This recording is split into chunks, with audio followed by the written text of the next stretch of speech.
Okay, hello, good viber. How are you doing, my beautiful friend? It is your girl Esther Joy coming at you with another video. And on this channel, we like to talk about love, light, joy, and peace. Today, we're going to be diving into cultivating our chi. Okay, we're gonna just talk a little bit, and I'm pretty much a beginner when it comes to cultivating chi. Okay, I mean, of course, I'm a chakrologist. I love to talk about the chakras. I love to talk about channeling. I have practiced qigong and tai chi very passively for the past 1.5 years, but I am in no means an expert or even intermediate. So I just wanted to share a little bit about how I understand and cultivate my chi, hopefully to assist you in balancing those energies. So first, we're going to just talk a little bit about the chakras, because I feel like, of course, I'm going to talk about the chakras. That's my thing. The chakras, right, are these spinning wheels, these vortexes of energy within our body. Most typically, we associate ourselves with having 7 embodied chakras, though there are so many different variations. And from these centers, these portals, these vortexes of energy, there are channels. Now, these channels are really what primarily, I believe, is focused on when we think of chi, because we want to ensure that these channels are open so that the energy can flow from one center to the other. So that's something to keep in mind, and I'm just going to talk a little bit about the centers that we should be aware of.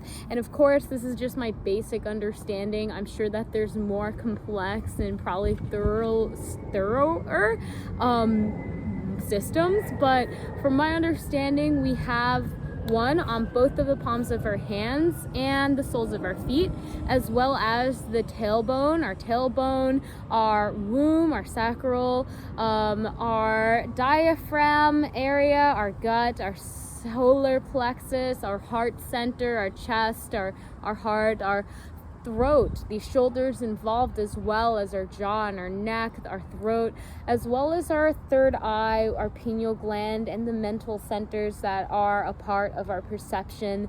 And we could associate the crown here. Again, the crown is more so the understanding of the energy that is being open to us to accept in, kind of like how the crown is only halfway actually in our body, and the other half is above our head. So it's opening for this kind of ethereal energy to come through and channel through to the other centers. So with that being said, that's a little bit about understanding the different centers, but there are so many other centers, as I said, and there's so many other ways of looking at it, but that's my basic understanding. Now, let's just dive into actually cultivating our chi, okay? Our life force energy.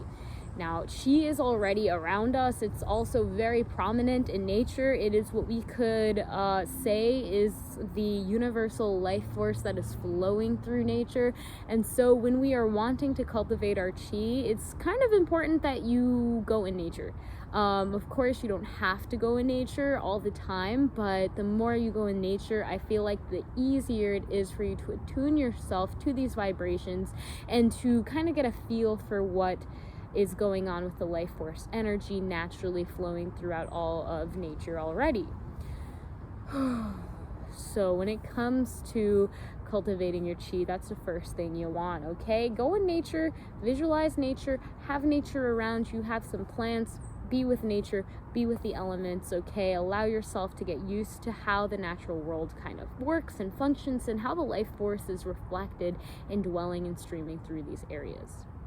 The second thing I would advise you to keep in mind when you're cultivating your chi is to wear clothing that is not restrictive. So I'm right now wearing like sweatpants. They're not super restrictive, but if I tie them too tightly, then I am pretty much blocking my chi, right? I'm not really allowing that energy to flow. So keep that in mind. I know not all of us can wear like super loose clothing that's not cutting off our energy, but whenever you can, absolutely wear clothing that is not cutting off your energy. You don't want anything that's really tight, especially with the waist. That's a really big, powerful place, and even the feet. Okay, I think for me, I have really sensitive, like these centers, they're releasing a lot of energy. So the soles of our feet are really important, not only for grounding, but also releasing energy, ensuring that the flow is healthy and there's no kind of buildup.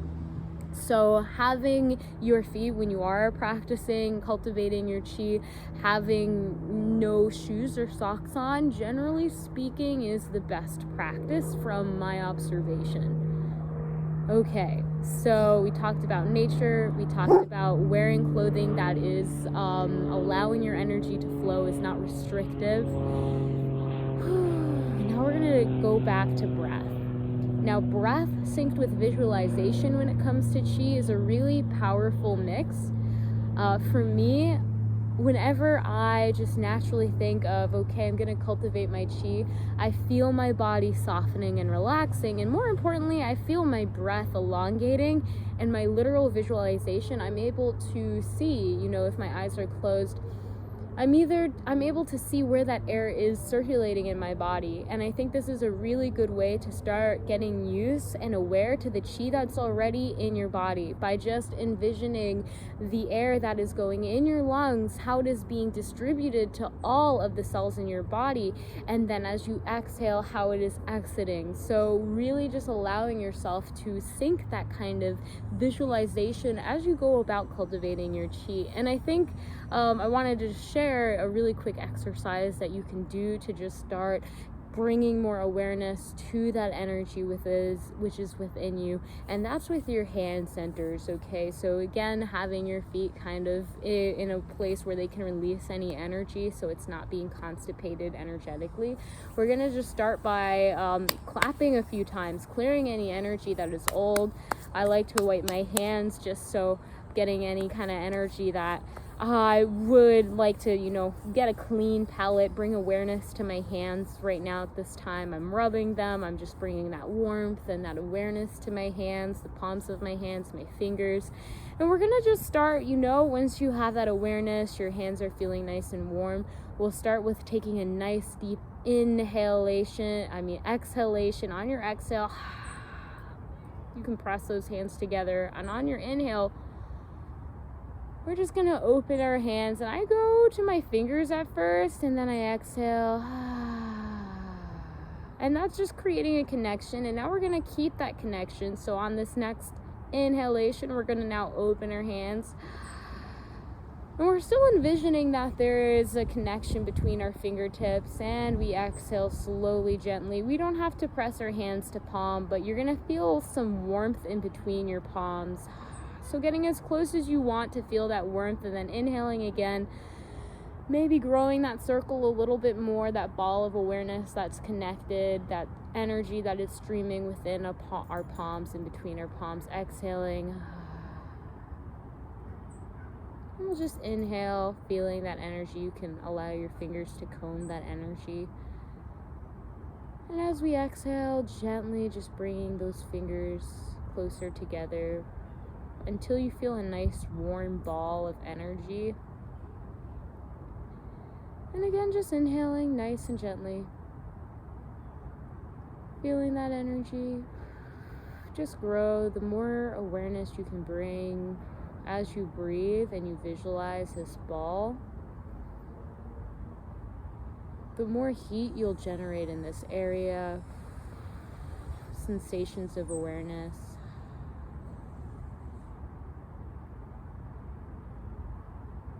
And at this point, we're just going to breathe nice and gently, seeing if we can breathe deeper.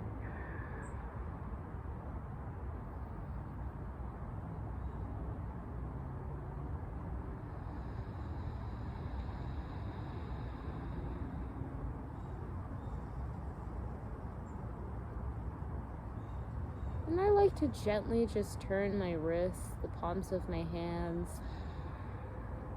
almost like I'm petting a ball of energy.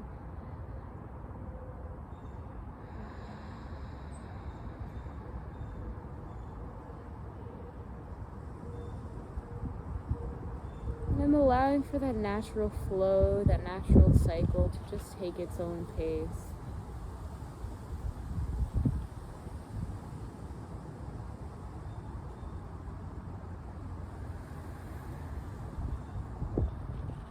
And as you continue to breathe and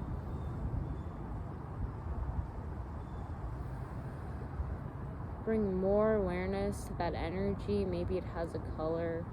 Generally speaking, they are like a golden globe, from what I envision.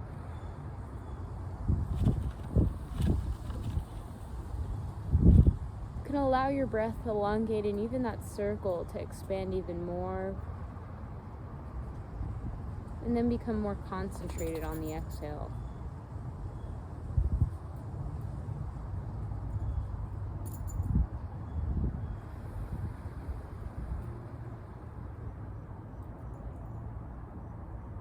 You can do this for as long as you like.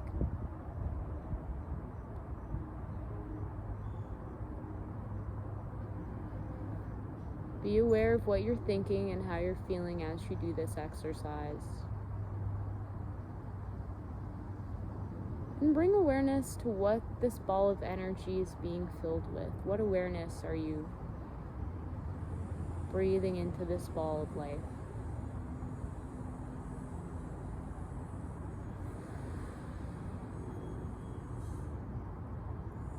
From here, you may have an intention to use this ball of energy to direct your attention somewhere. For healing, for peace. Just bring awareness to whatever vibrations you are wanting to fill this ball with. And as you exhale, just allowing that to concentrate and focus.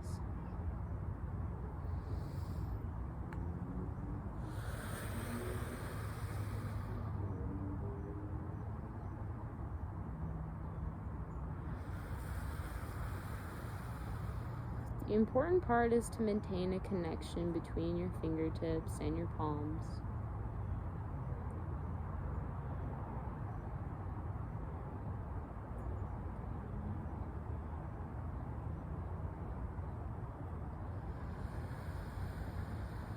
And then you can use this ball of energy and just take a moment to feel the energy, the vibration. You can place this on your body if you feel led, or return it to the earth.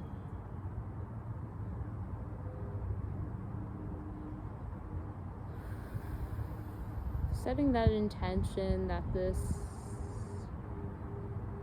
little ball of awareness will be used in an intentional way.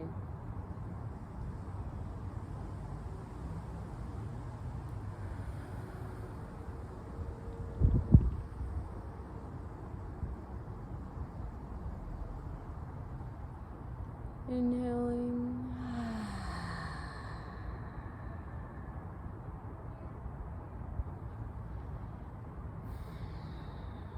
I placed it on my heart. I allowed it to spread down to my lower chakra centers.